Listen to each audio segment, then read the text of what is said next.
Hi, it's Mike with Itty Bitty Microfarm. This week in our live session, we're going to go over microgreens profitability, can you make money with microgreens, and how you should price your microgreens. There's a lot of factors that go into this, and we're going to get a deep dive into how you can make money with microgreens and what the profitability is for us. Make sure you tune in on Tuesdays at 7 o'clock. And go ahead and set the reminder if you're watching this on Tuesdays at 7 o'clock every week. Look forward to seeing you there.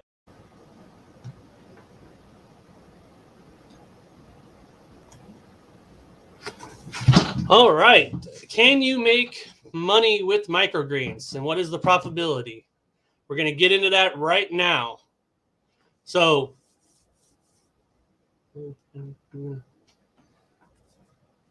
in the short answer of that is yes, you can make money, but only if you understand how to make them and how profitable they are. So we're going to get into that. And you got to know your costs. That's the biggest factor. You got to know how much the microgreens are costing you.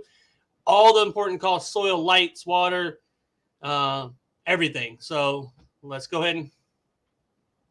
All right, this is a sheet here. This is kind of a lot that goes on, obviously, here. This is all of our products and exactly what they cost us, broken down for all the way down to the end here. So it's from seed cost to soil cost, lights, water, packaging, labeling, everything. So we're going to go over the total cost of all these. We're going to pick a couple out here and talk about them specifically. So this one here is the P one. So the P one here. Sorry. So the P one here we got here. We'll look at the cost and break it down here. So the seeds per tray cost us 80 cents per tray. These are 10 by 20 trays, the standard bootstrap trays. And the cost for that is 7.5 ounces divided by the total of the weight that we buy, which is 25 pounds divided by the 4506. So 16 ounces divided by 7.5 per tray. That's how we get our cost. So that just kind of breaks it out there of exactly what the cost is per seed of how we seed.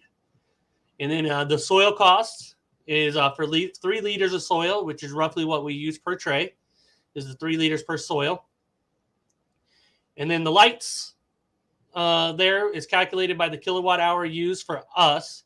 And everybody's going to be way different than this all the way around. So you got to make sure you go look at your power bill and find out what your kilowatt hours are and divide that by how many hours you have your lights on and how much power they use per that hour. So you can figure that cost out. The water, and this is what we use. We just use the municipal water, the city water, and it's very minimal for us. We got really good water costs. So your costs definitely could be higher on that. So just check your water and figure that out, how much you're watering. So the total above, that's what the cost per tray here is. So that's $1.70. It costs us to seed, soil, water, lights on our trays, on our P tray. So it's $1.70 it costs us for that tray. We got 19 ounces in here, but we yield even higher in the 23, 24. But we always go on the low end on this when we're trying to figure our numbers out, because you always want to err on the side of caution and err on the side of the lower end. So we just put 19 in here to figure these numbers out to make sure we're profitable. The retail packaging here is 2 ounces that we pack in. The cost per ounce then comes out to 9 cents per ounce. Then this is our retail packaging, costs us 23 cents for the packaging. We do have really nice packaging. You can get away with cheaper ones if you want, but we want really nice ones. We mainly go into grocery stores, so this is our big cost of that. And then the cost per label, we do print our own labels. We use Avery, and we print them here to keep the cost down. And just because when you want to buy labels, you got to buy them in quantities of 1,000, 5,000 to get the cost down. So cost per label to us is 9 cents, but again, we print them ourselves with really nice Avery labels. So the total cost per unit for that is 36 cents for that. And then the sales unit, we sell the peas right now at $4 an ounce. We'll get more into why we're charging what on that down the road here. But it's $4 per ounce, per package. I'm sorry, not ounce, per package, which is a 2 ounce package. And then, so the total profit per tray on peas which is profit per unit times yield unit divided by unit size, is $34.53. So that's a really, really nice profit on peas. This is the higher profited one, probably. It yields the highest. The seeds are not very expensive. So this is the better one. This is why it's mainly in our salad bases is our big there. So overhead, the delivery per tray is how much does it cost you to run your vehicle? We don't really figure that in right now. That's just an overtime cost for us as a business. But if you have somebody delivering for you, or if you want to break it down for that, you can as well, and just put that number in there. Your rent, if you're renting or leasing a space, which we currently are not, but that would go in there. It's built in for future growth there. So then the breakdown would be different on total per tray after your overhead, if you have any. So total profit margin in percentage is 90.88 on peas per tray. That does not include any of your business costs. If you got a vehicle cost, if you got any other overhead costs that would be in there for racks, lights, all that stuff. So there's a lot of other business costs, but that does not go into this. This is just how much profit per tray that we're getting that's on the shelf. So, and then we do wholesale. Obviously, we do a lot of grocery stores. So the sales unit price on this is $2.80, which is 30% off for the grocery stores. So profit per unit is still $2.44 for us. So total profit per tray to sell wholesale is $23.13, which comes up to a profit margin of almost 87%, 86.97. So that's a very good profit margin. We do love the peas.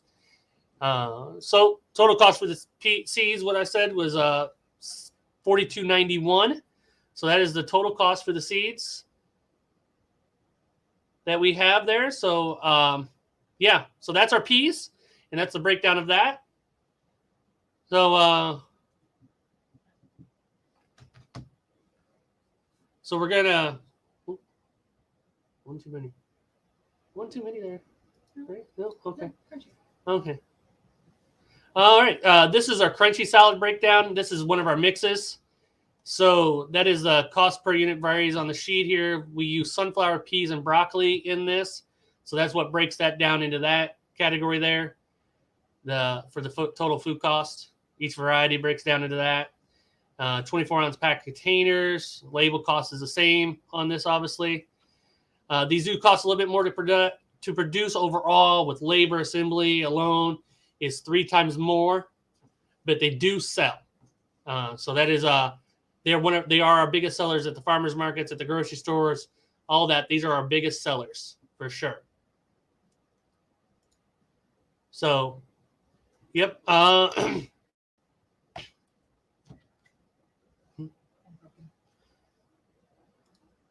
So pricing.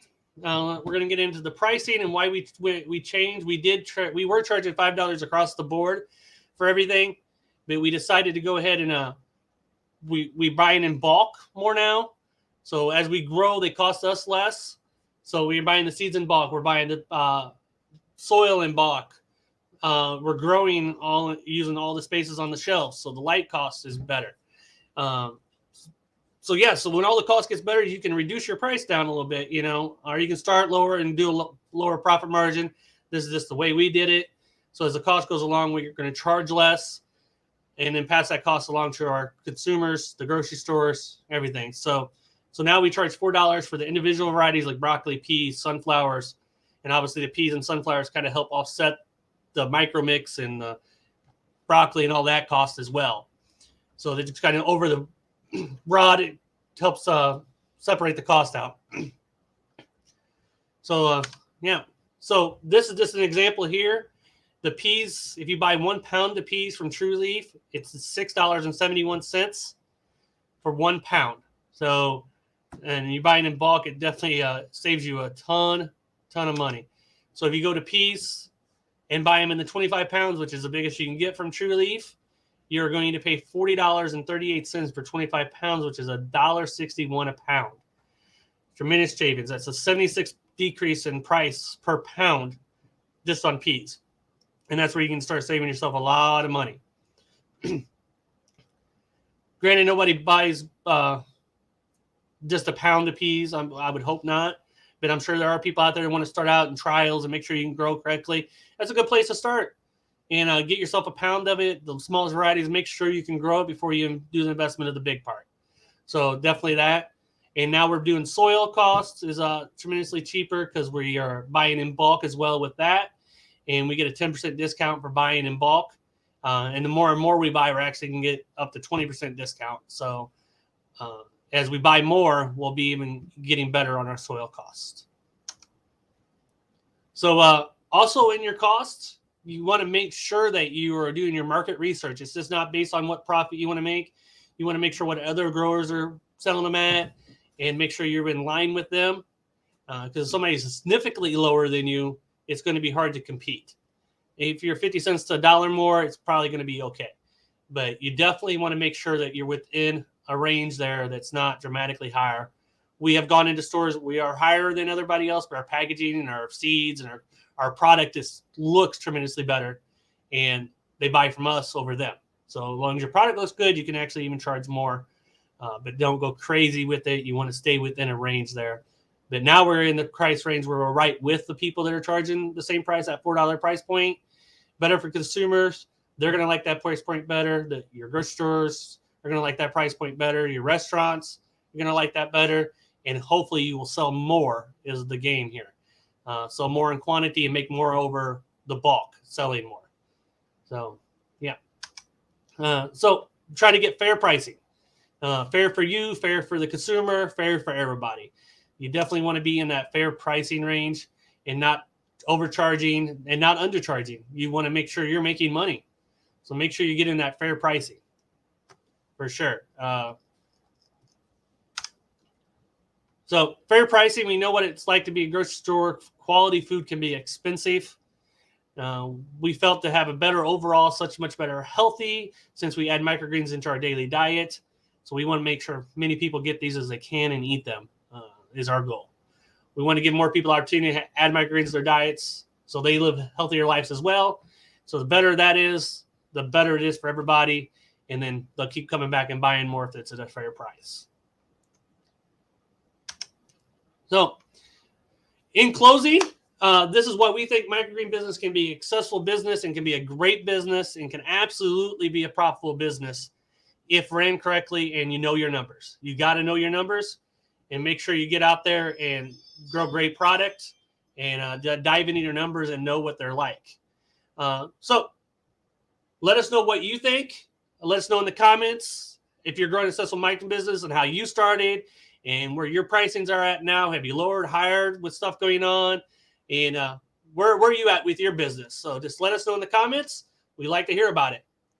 All right, thanks. All right, everybody, we are going to now get in to any questions or comments anybody might have. As we just got done talking about the profitability of microgreens, we can talk about your profitability, where you're at, where you're growing at, and where you're selling your price range at. So I'd like to hear from everybody. And if you're here, just go ahead and say hi if you ain't got anything to say yet, and I'll get a drink of water.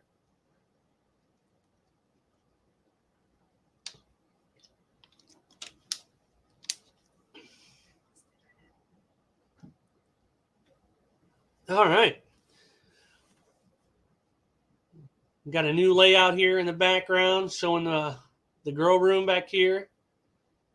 That's on this lovely cold January day as we get going here in 2022 and making a great business and selling a lot of microgreens. Hi, Mitchell. How are you doing tonight? Good to see you again.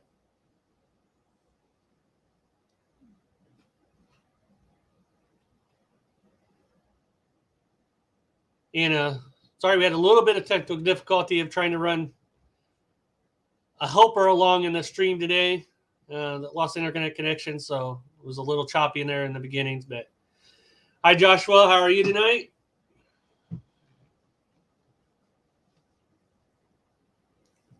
So we just got done talking about profitability in the business. If you didn't get a chance to watch that, you can go back and watch the replay. And we're also going to separate that out into a video that will be out next week. But we will separate that out as well so you guys can rewatch it without having to watch the whole live again. And you can rewatch it and steal the spreadsheet all you want, set up. Feel free to do that. That's how I make most of my spreadsheets in the beginning. I rewatched and reran and looked at different other people's through the program I had with Curtis Own, and just kind of stole their ideas, even though they didn't share them completely, but they showed them. And you just kind of rewind them and watch them and pause them and kind of build yours all your programs from there when I was doing spreadsheets all the time. So still use spreadsheets for things, but mainly seed leaf for the growing cycle now. Well, 100% seed leaf right now.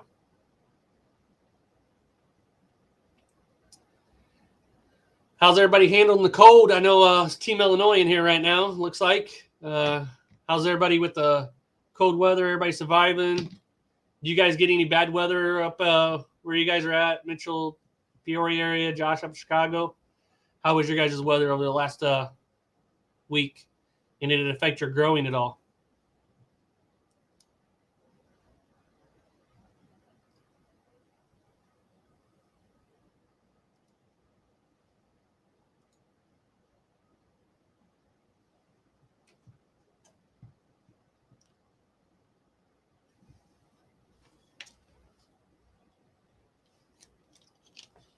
We did pick up on 2 more grocery stores that we're delivering to this week. So that's good. So they're brand new ones. And the one actually put the samples that we brought them on the shelf to see if they would sell. And they sold out in the first day he was there. They were there. So he ordered 4 units, 4 SKUs, 4 SKUs and 8 units each. So we got 32 units going to them tomorrow. How many trays are you selling per week, and what is the average price you're making per tray with wholesale? Got to think about this for a second because I got to look at the numbers. So we are averaging growing per week in trays now. We are right at 120. This last week we just planted 120 trays. It fluctuates because we do have some bi-weekly. This is our bi-weekly people. So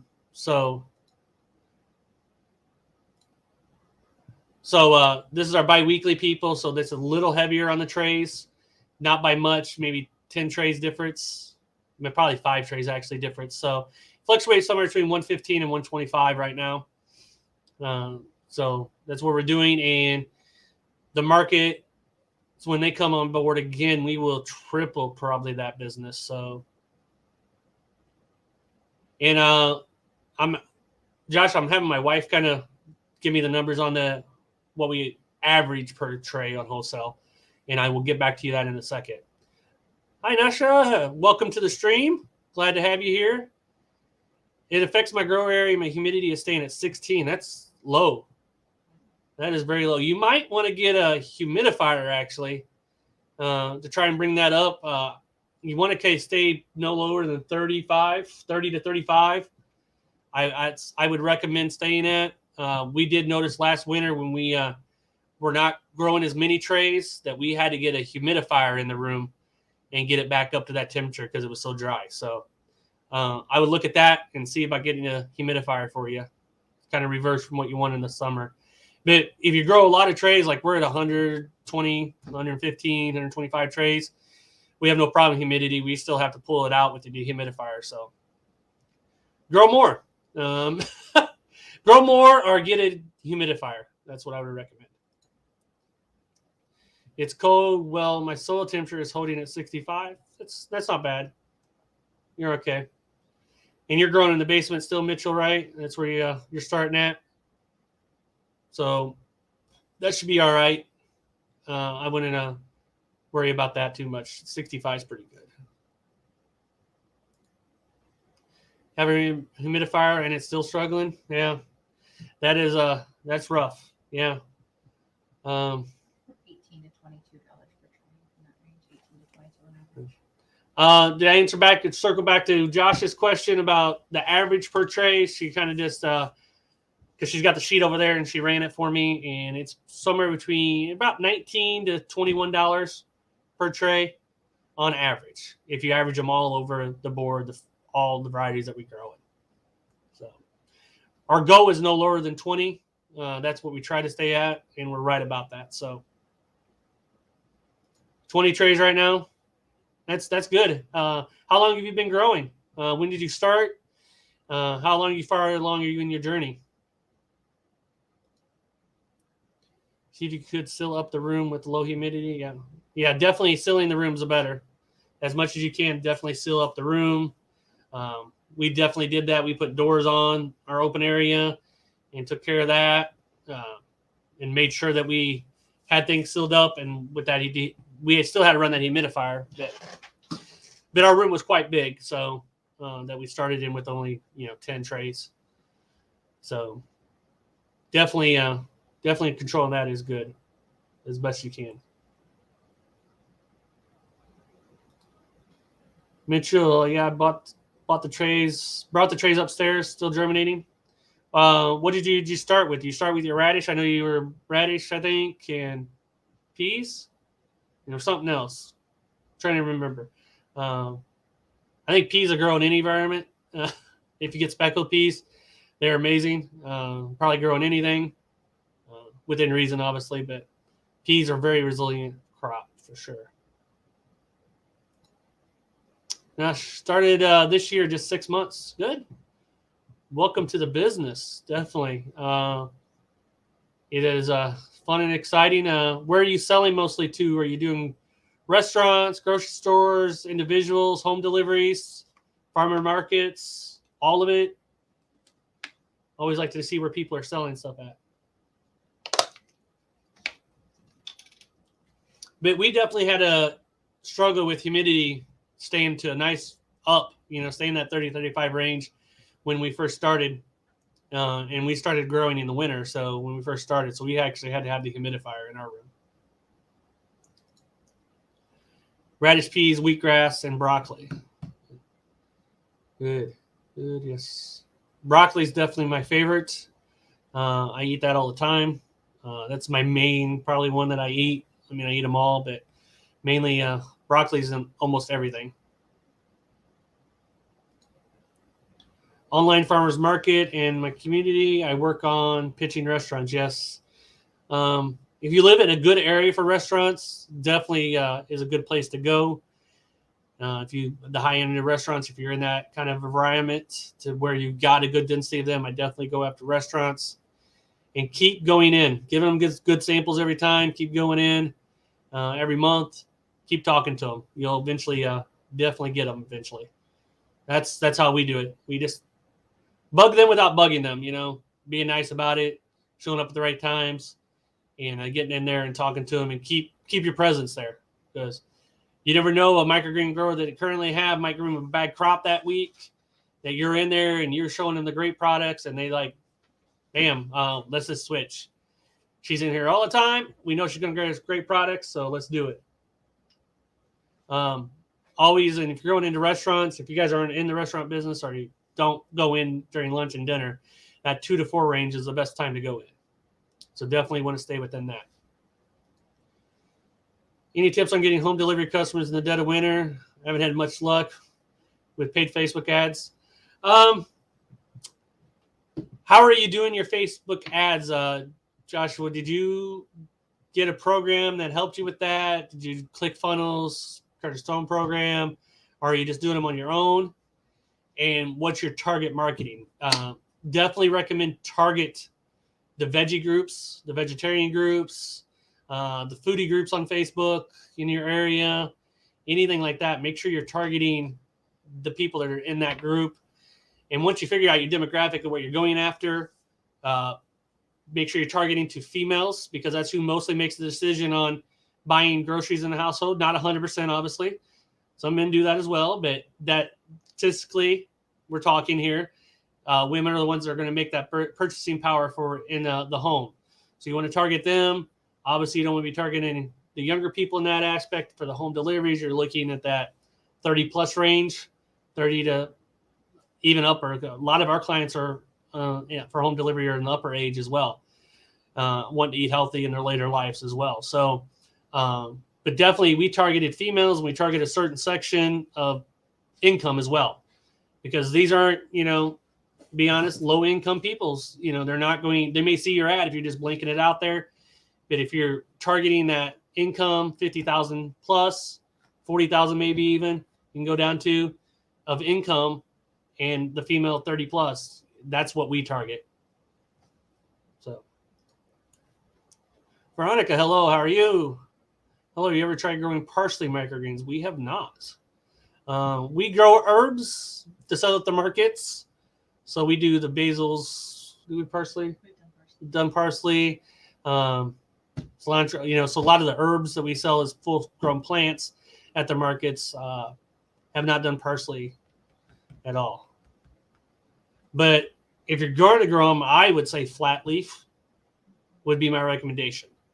Just knowing how the product grows, that'd probably be more of what I would do.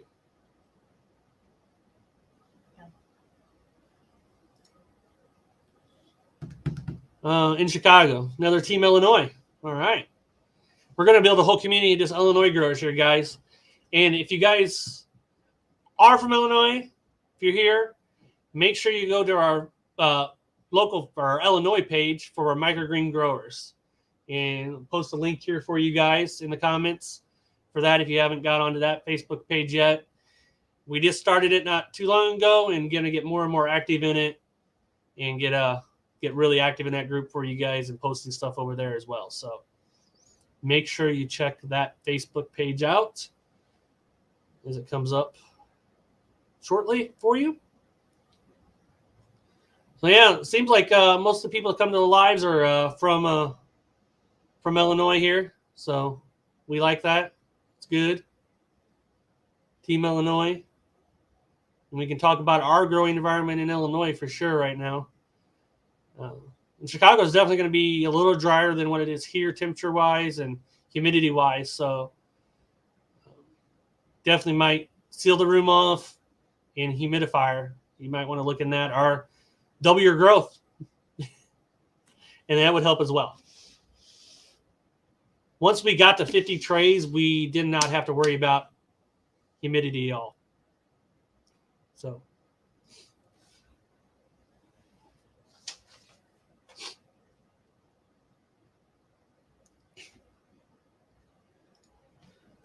sorry about that. Had to get off camera for a second and sneeze. Great time of year. The code here. There's that link for you guys in the comments. You can join that Facebook group live. Our Facebook group live. Facebook group for microgreen growers of Illinois. So, yeah, what else you guys want to talk about today? Joshua, you're still here. Did you target restaurants at all this week? What is everybody's goal this week to go out and do? Mitchell, when did you start growing? You said they're still in germination of growing of that. So are you day 3, 4 of germination? Where are you at? Always want to get updates on your growing process and where you're at with it and help you along as much as possible. So, and did you stack all of them with weights? How are you doing it?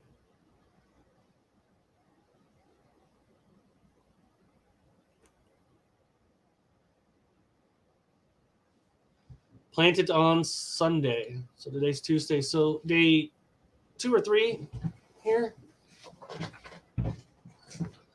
So they probably will be coming out of germination tomorrow. All stacked with weight. Good job. Them are all ones you definitely. And we started out with doing some without weights or very little weight. And they were, like kale, arugula, buckwheat. I think them are the 3 main ones that we started without weights or very little weight just to hold the tray down. And we found out through experiment they can all handle full weight. So we don't do any without weight or any with lightweight now. It's all that 15-pound weight on all of them now. Everything is started. That is awesome. It's an exciting time when you get to start your first growing and start seeing that process and how fast it is. I can remember doing it, and it's an amazing thing that you can do that, and you can grow high density nutrition food in 10 days. It's amazing.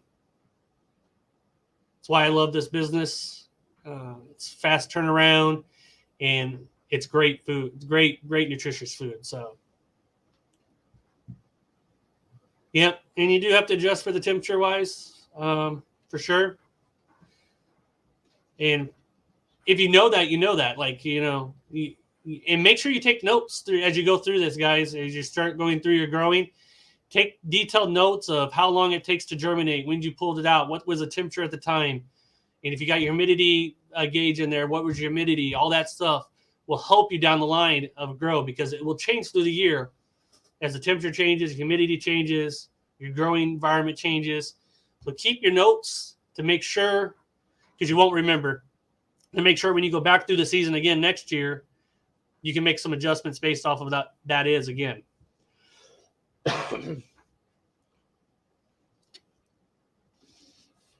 How does buckwheat sell, and what are the challenges? Buckwheat, when people taste it, it sells great.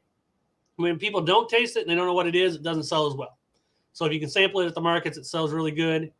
But it is a beautiful product. It's got that bright stem and tastes great. It's kind of got a sour undertone, but not dramatically. Goes great in spinaches. Great on a lot of things, really. Pork, any pork dishes it goes great with. So, yeah, definitely sells great if people can taste it. If they're not, they were like, what is it? I've never had buckwheat before. Never eaten that. Da, da, da, da. But it sells great. Growing challenges are not in the beginning is finding out the weight that it needed, which it needs full weight. It can take full weight, and it grows fast. You could actually harvest it within 6 days. You can get it out of germination on day 3, and in 3 or 4 days, you could harvest it then. It really is ready to harvest at that point. So it's a very, very fast grow. Boy, when you get it out of germination and the next day it just starts popping up, it's amazing. So, we use it in our mix of our farmer salad.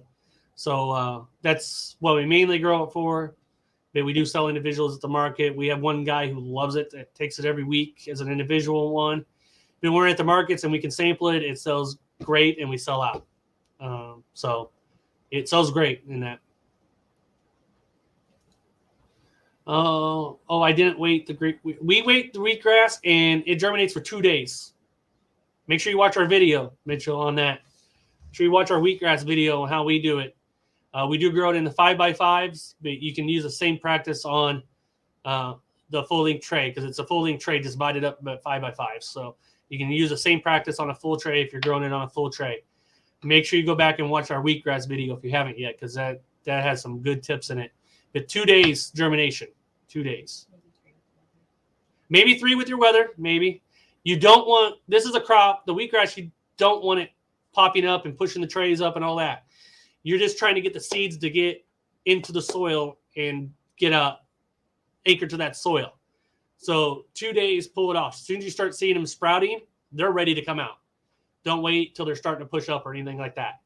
As soon as they're sprouting, they're ready to come out. Get them out.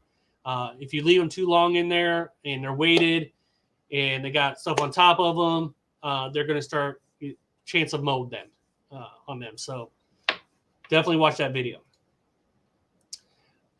Yeah, buckwheat does have hulls that stays on a bit. A lot of them will come off, and when we pick it up to go cut it and go there, you're going to have to sweep up afterwards, but give it a really good shake, and 90% of them hulls fall off, and you just got to pick a few off as you're going through, very little. If you ever mess with sunflowers are way worse with that, even though we got a great process and we get most of the hulls off of them as well, but the hulls come off really easy. But they do shed more hulls during their growth than what sunflowers do naturally. Sunflowers, you have to go and do the swish method, I call it, over the top and give them that mist on days. that's the way to get them hulls off. Sorry about that. That's the way to get them hulls off. But the buckwheat sheds most of their hulls through their growth, and then you just have them few that you got to pick off and shake it right before you're going to harvest it. Helps out. No blackout on wheatgrass, Mitchell. No blackout needed. Most things do not need blackout. The only thing we black out is popcorn for the full growth after it germinates, is popcorn, and then arugula for 1 day. That's the only things we do blackout on. We have learned that they do not need it. Wheatgrass does not need blackout. I know you're going to hear a lot on the internet. If you're trying to grow commercial, learn from a commercial grower. Don't learn from somebody who's not growing commercially. So definitely no blackout needed on wheatgrass. 2 days germination with weight. Get it into the light. Top water it day 1 coming out of germination, and then bottom water it from then. And again, it is a 7-day grow as well. That one germinates and grows fast. But that's all in the video. You can watch that as well. From there. So yeah.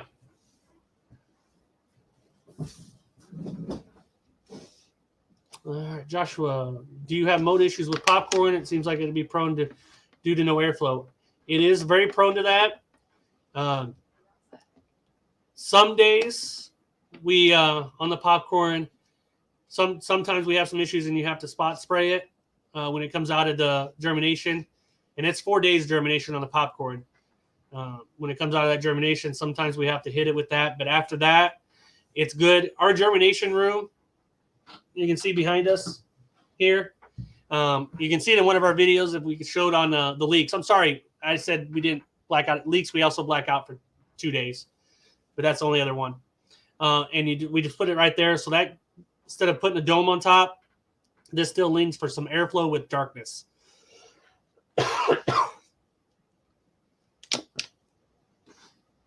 So that helps tremendously. But times when it comes out, we do have to spray it on the popcorn after the 4 days of germination, but not all the time.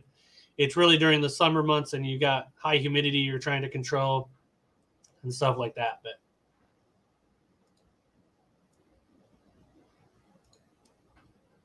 yep. I'm assuming, Mitchell, you're still talking about the wheatgrass. Yes, 2 days germination with weight, straight to the lights, top water, there for 4 days, 4 to 5 days, and it's ready to sell. Very, very fast grow. And you get much past, if you get to day 8, 9, it's going to start getting really stringly. This is the wheatgrass in our 5x5, and this is on day 5 right now. So in 2 days, it's going to be here. So it just starts sprouting up. So these are day 5, 3 days underneath the lights. So, yep, that's our wheatgrass. We took us a while to master that grow and get it right. So definitely check it out and help you along the way for sure.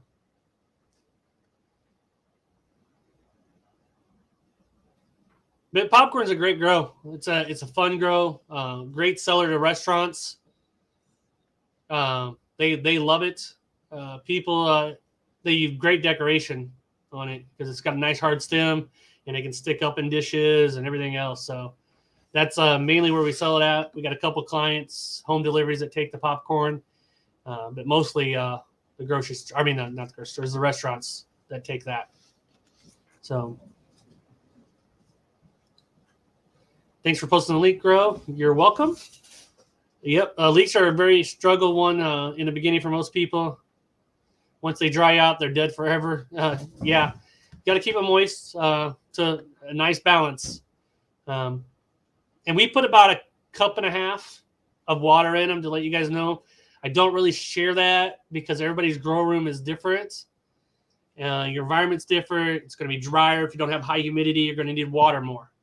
If you have high humidity, you're going to need to water less. So it's a balancing app. I mean, we keep our at 40 to 45% year round now. We've got that kind of down. And as long as you keep that humidity down in that range, you can use our method. But cup and a half is what we use on the leeks every day after they come out of blackout. So they're a beautiful crop. And to be honest with you, I don't know anybody else that's getting 10 plus ounces out of the leeks as we are. So I think we got, I'm biased, obviously, but I think we got to grow down almost to perfect level. So we water once a day, and not within 24 hours of harvesting. So, and we do not water during germination. We do not miss during germination. We leave them babies alone during germination and let them grow and let them germinate. If you water right in the beginning, as you can see in our videos, if you water right in the beginning, you water them once, let them germinate, good to go. Leeks, when you get them out of blackout or out of germ, you will hot top water them, put them in blackout for 2 days. Don't water them during blackout, and then water them again. Start watering them normally when they go on the shelf under lights. Thanks, Mitchell. Appreciate that. We're thinking about branding them different for retail packaging and calling them leeks, because I don't know a lot of people think what they taste like, but they're kind of an oniony chive flavor if you never had them. So kind of thinking of a chive or scallion or something like that. Garlic onion, put on the label, something, so people know what they are and what they taste like. Because I think that's a big problem with trying to sell leeks. They're thinking leeks, like full-grown leeks, and it's really not the same.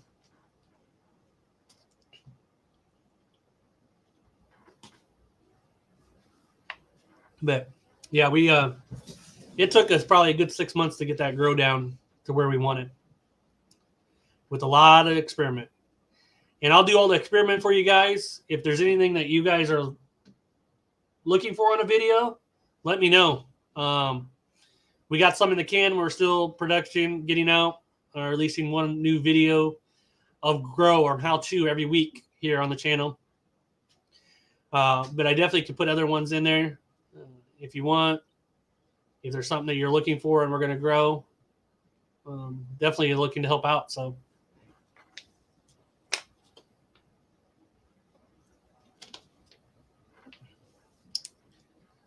yeah, if you guys are fans of our channel, we doing one video on Monday of how to. Obviously, we do this live on Tuesday, and then Wednesday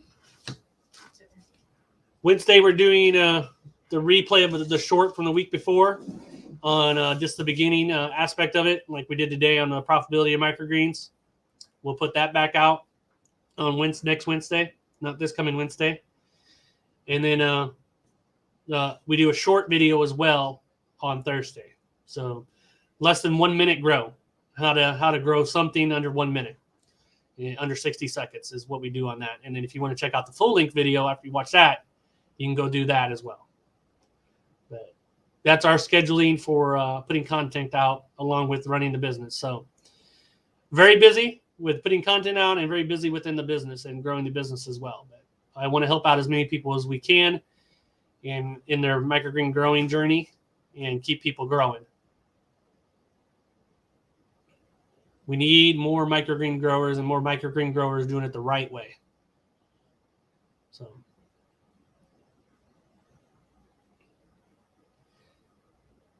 Josh, you sat down and figured out your profitability on your microgreens, or anybody else here? Have you figured out what your profitability is on your microgreens you're currently at? And are you comfortable selling at the price you're at? Because I'm a big believer in knowing your numbers.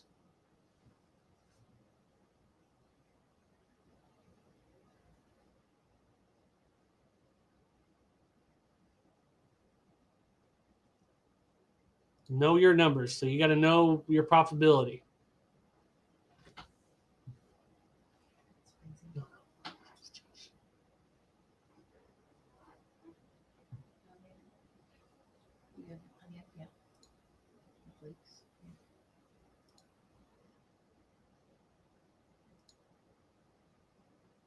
Yeah. Microloom. Yeah, that might be good. Put that on the list for sure.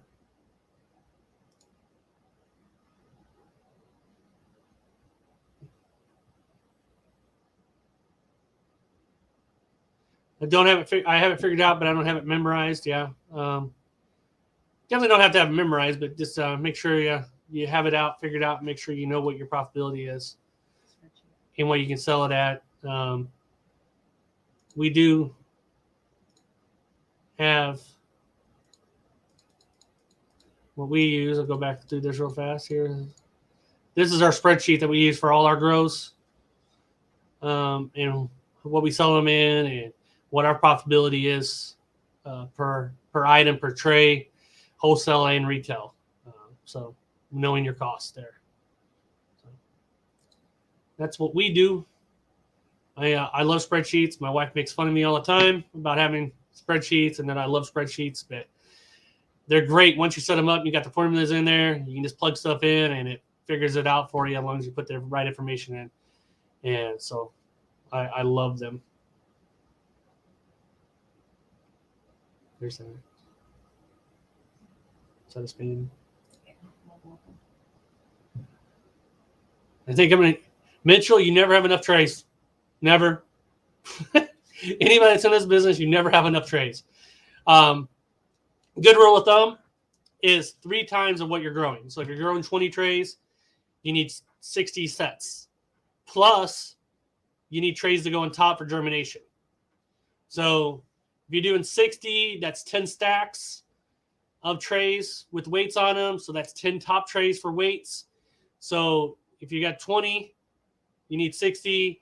So I would say you need 70 trays.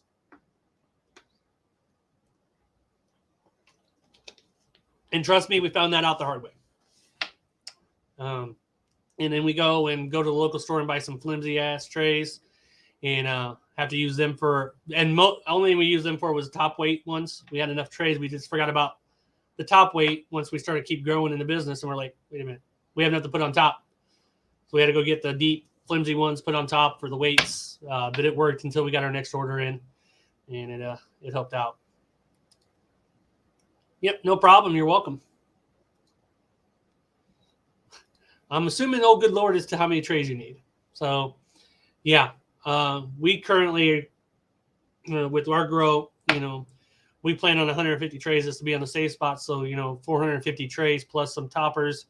So we got nearly 500 trays that we need for our growing. So, yeah, it takes a lot more trays than what you think, which I don't think anybody ever really says that in any information, when you start growing and stuff. I don't think that's explained well enough, which whenever we do our course someday soon, definitely would be something that I would put in there.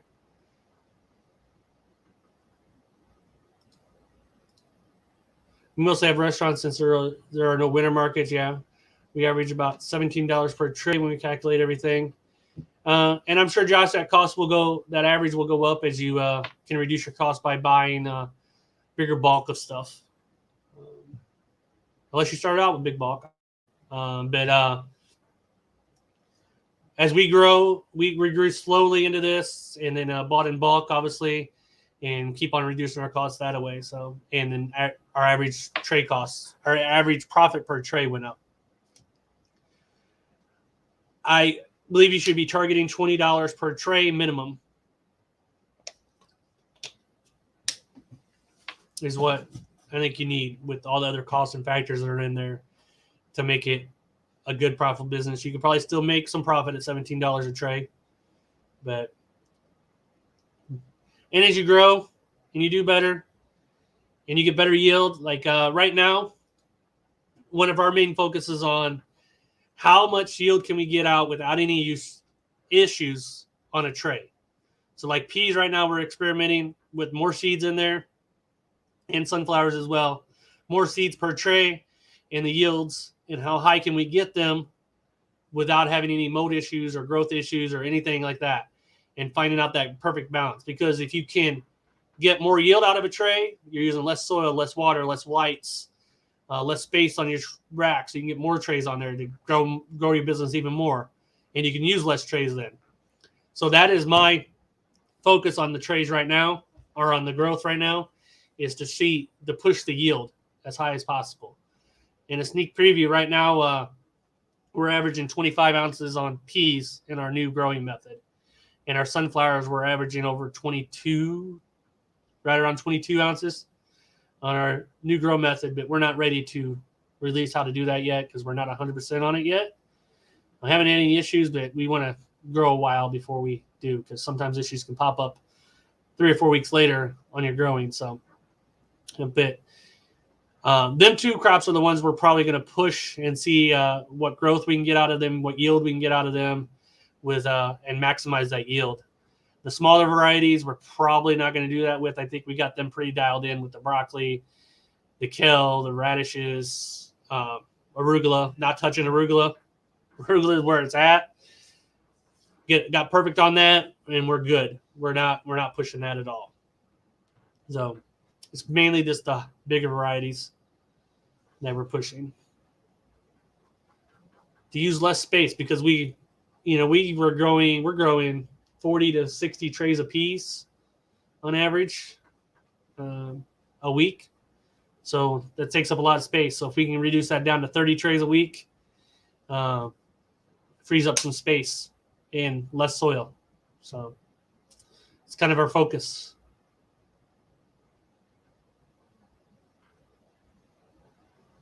So what else? Anybody else? Comments? Questions? Concerns with your growing, your selling? Anything? Chickens? Market garden stuff? Any questions along any kind of gardening stuff?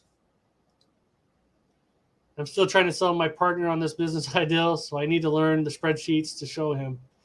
Yep, showing numbers will be definitely good. So are you currently running with a partner, or are you trying to bring on a partner?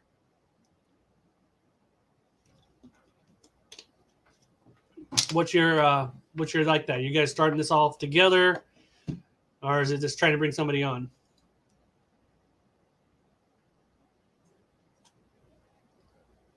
Make sure you have, if you're bringing a partner on that's not your significant other, make sure you have a good business plan written out for you guys and exactly detailing who's doing what and who's getting what. Because if that's not okay, then that's probably okay. But you definitely want to outline everything when you get starting with the partner if it's not your significant other, for sure. Does increasing lights per shelf increase cost? Yes. If you have 2 lights per shelf, you're going to increase your costs. We run 1 light per shelf. We've tried to, and actually I think we get better growth faster with 1 light, because you can overflood it with light, and then it's going to be like, cool, I have enough light. I'm not going to stretch to go find it. So if you have 1 light, that's a good amount of light still, but it's still going to have to search a little bit. It's not going to be comfortable that it has lights, and it'll stretch a little bit. So longer. That's what we found out. We did start with 2 lights because that's what we were told to do, but through experiment, we went to 1 light, and I think we found better growth. Definitely didn't change the growth, decrease the growth at all. I think it increased it slightly, and you get less time on the shelf. So yeah, the more light, the more cost it's going to be. So I recommend 1 light, guys. Don't need that much light. And you'll find other growers out there. David from Micro Acres, I think, runs 1 light. He runs 2 shop lights. So we're running LED lights. So it's about the equivalent amount of lights spectrum that he has. But Donnie Green's run 1 light. There's other ones that do different kind of lights. We don't do the purpley lights or anything like that. But 1 good LED light, you'll be just fine. Yep, the more light you put out there, the more cost you're going to have, for sure. I'm running 1 light per shelf, and during the daytime, I get pretty good light from the windows. My growth area and yield is pretty good. Yep, that's all you need. Not sure, what kind of light are you running? What brand? Do you know the wattage or the output? So wattage. What's your light output?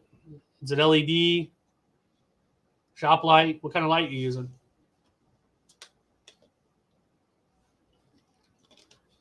We pretty much don't use any natural light. We keep the windows closed just because you start balancing that off, especially this time of year with a little bit of light, not as much light. It's going to change kind of the growth cycle as well. So we want to control everything we can control in as much as we can control. So we do not do any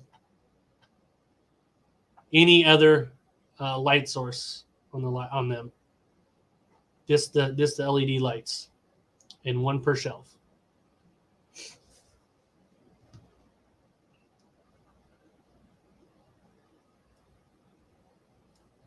All right.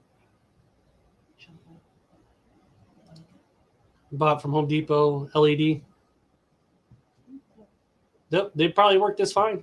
Yeah, you don't need to go crazy expensive and crazy on the lighting. You just good quality light. 9 inches away from the product. Shelves are 11 inches, but by the time you put the light on there and everything else, it's about 9 inches away from the tray from the start of the growth. So definitely. Consumer Electric. Said I think it'll be just fine. Obviously, if it's growing just fine, you're good. Don't overdo it. I'm doing a 5K shop light. Always test the lights though. Yes. Test your lights for sure. I believe in testing everything, so before you use it. Actually purchased 2 purple white lights and I use them. I'm in my grow room way too much to use them. Now, if I ran the lights at night when I wasn't in there, be just fine. But the purple hurts my eyes, so I can't use them. But if you can, people say it gets better. There's some growers out there that loves them, but it's not necessarily needed. And if you're going to be in there a lot, it's going to hurt your eyes. But 2 of them probably won't mess with you too bad. Link the lights you have again, Mike. Okay. They are in all the descriptions of our videos as well down there, but I'll also put a link in the chat here. But they are definitely in the description of all our videos, everything that we use, all the equipment that we use. It's through Amazon, and I'm not an Amazon affiliate right now. Our channels is not big enough, but the links do go to Amazon, so I don't get anything off of it, but you are welcome to use that link and get good lights for sure. I am affiliated with Bootstrap, True Leaf. So if you guys are going to buy stuff and everything else, you can help the channel out dramatically, help us out be able to still produce high quality content for you and use them links. And we get a little bit of money back on that. Don't cost you any more or any less. Either way you do it. Would like the help if you so choose to help. I like them. They're cheap. Yeah, they're pretty cheap. Huh? I can't see yours. Indoor salad's going well. We actually, because we're growing some in gutters that we retrofitted and sealed off the sides. I don't think this picture can show it right now. But yeah, we did them in there. Them ones are regrowing. And then we took the deep 10 by 20 trays. So they're the deeper ones, the 3-inch, 2.5-inch ones. And we spread them out from when they germinated in the blocks. And we spread them out so it's kind of its own little garden in there. And they're growing in there and they're doing great. So we will be, hopefully, for our home customers, we'll be harvesting off of that. Because we still got the one out there doing great. We got 2 more weeks worth out there. And then hopefully for the rest of January, February, and March, we'll be harvesting off of that and get to them. And then they'll have lettuce all year round. And we'll have lettuce all year round. There's a link right here, Mitchell, for the lights you can use. And thank you. I appreciate that, Mitchell, doing that. Definitely just helps us out a little bit. All right. Any other questions or comments or anything, guys? We're about an hour in now, but if we got anything else to go over or anything else you want to go over, we definitely can do that for a few more minutes. Off the lettuce? How many days? Well, so it takes, I'm trying to,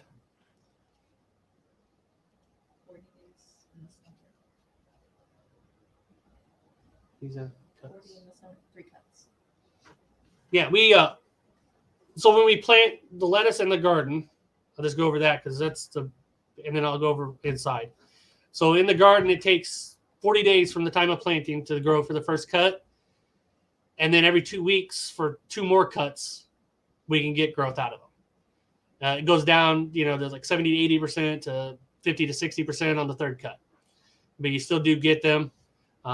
Inside, it was running about the same amount of time. It was just slightly longer. I think we were 2 weeks longer, probably. We probably were about 54, 55 days, probably pushing 60 days from the time that they germinated, getting them into the gutters growth. So I would say this be on a fair side, 60 days from that point. So 2 weeks, 3 weeks of germination, and then 60 more days to get the grow. And they are probably 2 weeks away from now. So it's going to take another 4 to 5 weeks to get a second cut out of them. So it is slower for sure. But it would be much slower outside. So at this time of year, even if you had them out there and you had a full caterpillar tunnel and everything out there, it's still going to be longer in this winter. From doing some market research and everything else, everything that we need to have for the winter, we need to have in the ground ready to go by October 15th. And then cover it, keep it covered good in a greenhouse or polytunnel or caterpillar tunnel, and then it would last through the winter. So that's our goal for this year, is to have 8 beds of lettuce covered in a caterpillar tunnel through the winter.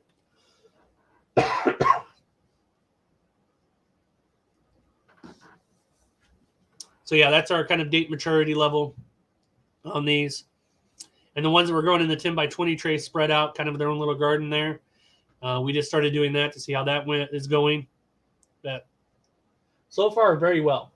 Very happy with them. They're getting great color. And I'll remember next week, Joshua, I will have some pictures to show you of the growth on here. So make sure you tune in next week because I will show them. I'll put that on my list right now to do. Just show some pictures of them and how they're doing. And kind of may go over that. Good topic for next week.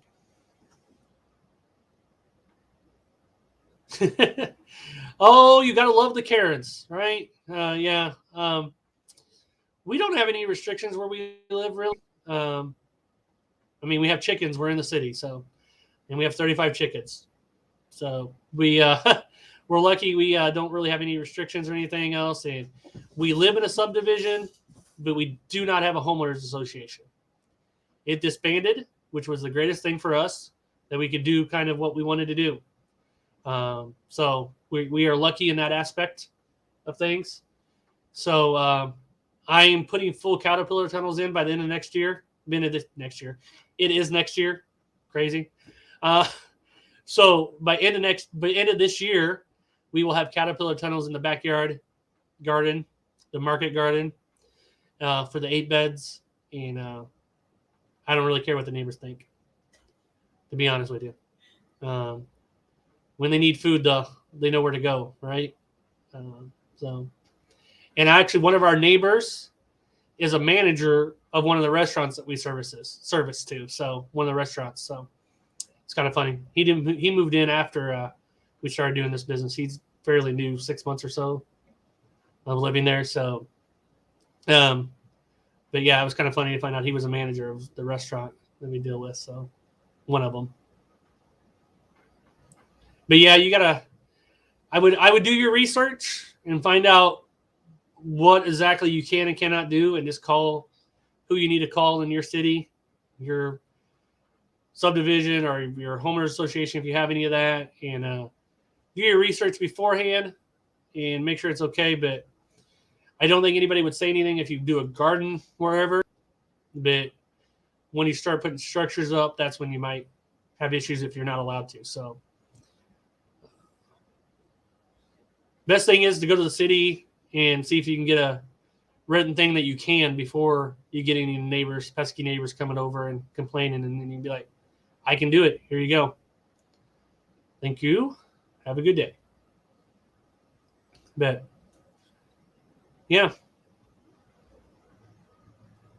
So yeah, that's my recommendation, Joshua. Make sure you do your research. And we did. Before we got chickens, I made sure I researched and I looked and made sure and looked and make sure again before I got them that was actually true, that there was no restrictions on them. Because I didn't want to have chickens and have to get rid of them, because that's no fun. So, yep, but no problems here. But we fall in a very lucky thing that happened that way. So, Veronica, might be too much information, but do you recommend any accountants in Illinois? Been having a hard time finding a good one. Are you looking for a full-size accountant, or are you looking for a bookkeeper? That's the question. If you're looking for somebody to file your taxes, or are you just looking for somebody to keep your books? Because them are two different things. And obviously, if you're looking for an accountant to do all of that, they're going to be more expensive. So they're going to be a much higher cost to use an accountant to keep your books and help you out with that, versus a bookkeeper who's going to be on the lower end and be concentrated on your business and everything else. And then accountant's good to do their taxes at the end of the year. Oh, no problem. I enjoy doing these and helping people out for sure. So Veronica, if you can taxes and quarterly sales taxes.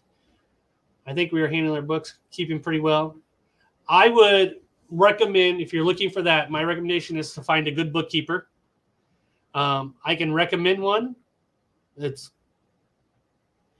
is also my wife. We do have a bookkeeping business as well. It is Hicks Bookkeeping. If you want, I can give you that information. Obviously, she's very in tune with the microgreen business or gardening business. Excuse me. Because she does all our books and others. So she's very in tune with that and can help out with that. I know it can be kind of a self-promotion here for her, but she does do all that and keep track of all that. And obviously well-versed in what Illinois is doing and stuff we keep up with. So. And are you having to pay? Do you have to pay quarterly? Because we got switched to yearly on our sales tax because we weren't big enough. But again, most of our sales is in grocery stores and restaurants where we don't have to charge sales tax. That they do that because they're not the end user. So, okay, I will give you that link here. And so we got switched because very little, because the only thing we really get charged for is our home deliveries and our farmers markets on sales tax is the only thing we have to charge sales tax on. So it's a very little part of our business. So they switched us to yearly. So currently on the quarterly. Yeah, they just sent us a letter 3 months ago that we had to finish the year out on quarterly. So we're getting ready to file that now for the end of the year. But going forward, we don't have to pay our sales tax, which we just take and put into a savings account when we get it. I do recommend that. Have a separate account for that and put your sales tax over every time you make a sale, virtually, or every week, or every month, or whatever you're doing. And make sure it's there, especially if you got to pay yearly. You don't want the big, which it wouldn't be big for us, but a big sales tax at the end of the year on that you should have been collected anyway. But we do a $5 price point or $4 price point, and then we just reduce I guess it's actually like $4.94 for the cost, and it goes to $5 with the sales tax. So,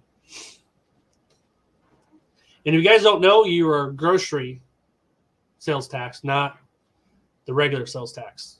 Like here, the sales tax is 9.75, but we are 1% because it's a grocery tax.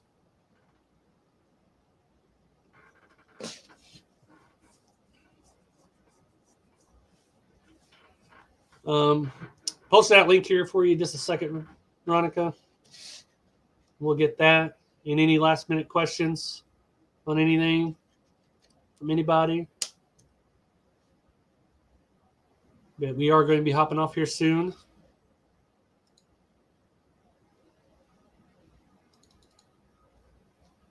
And there it is for you, Veronica, right here in the chat.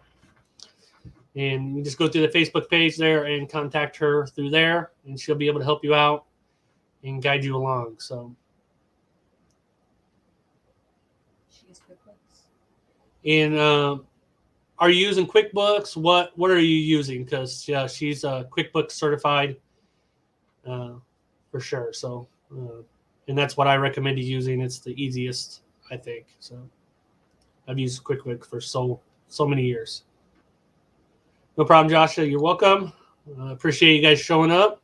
Glad I can help in anything you got going on your weekly business in your business. And we will be here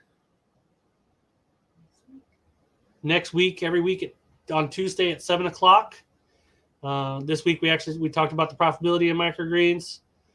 Next week we're going to have a different topic. We'll go over our salad greens and show pictures of that and kind of go over that, how we're growing that indoors and stuff for you guys as well. So we're currently using Wave apps. Okay. Yep. She said just contact her and she'll be help you out, Veronica, and I'll be happy to have a conversation with you and see if she can help you. So, and with that, guys, I'm going to sign off. Again, we'll be here every Tuesday live at 7 p.m. Central Standard Time. You can check us out. Make sure you watch all our other videos on how to grow. If you're having any issues with your grows, we got the main stuff up. We're still working on more and more videos as we go along. We got more in the can. And anything that you would like to see going in the future, let me know, and we can see what we can do and help. And we look forward to keeping in contact with you. Make sure you join our Facebook group, International Microgreen Growers of. So make sure you check that out, and we will see you guys all next week. No problem, Josh. No problem, Mitchell. Good growing. Hope you guys all keep growing great, and we will see you guys next week. Have a great week.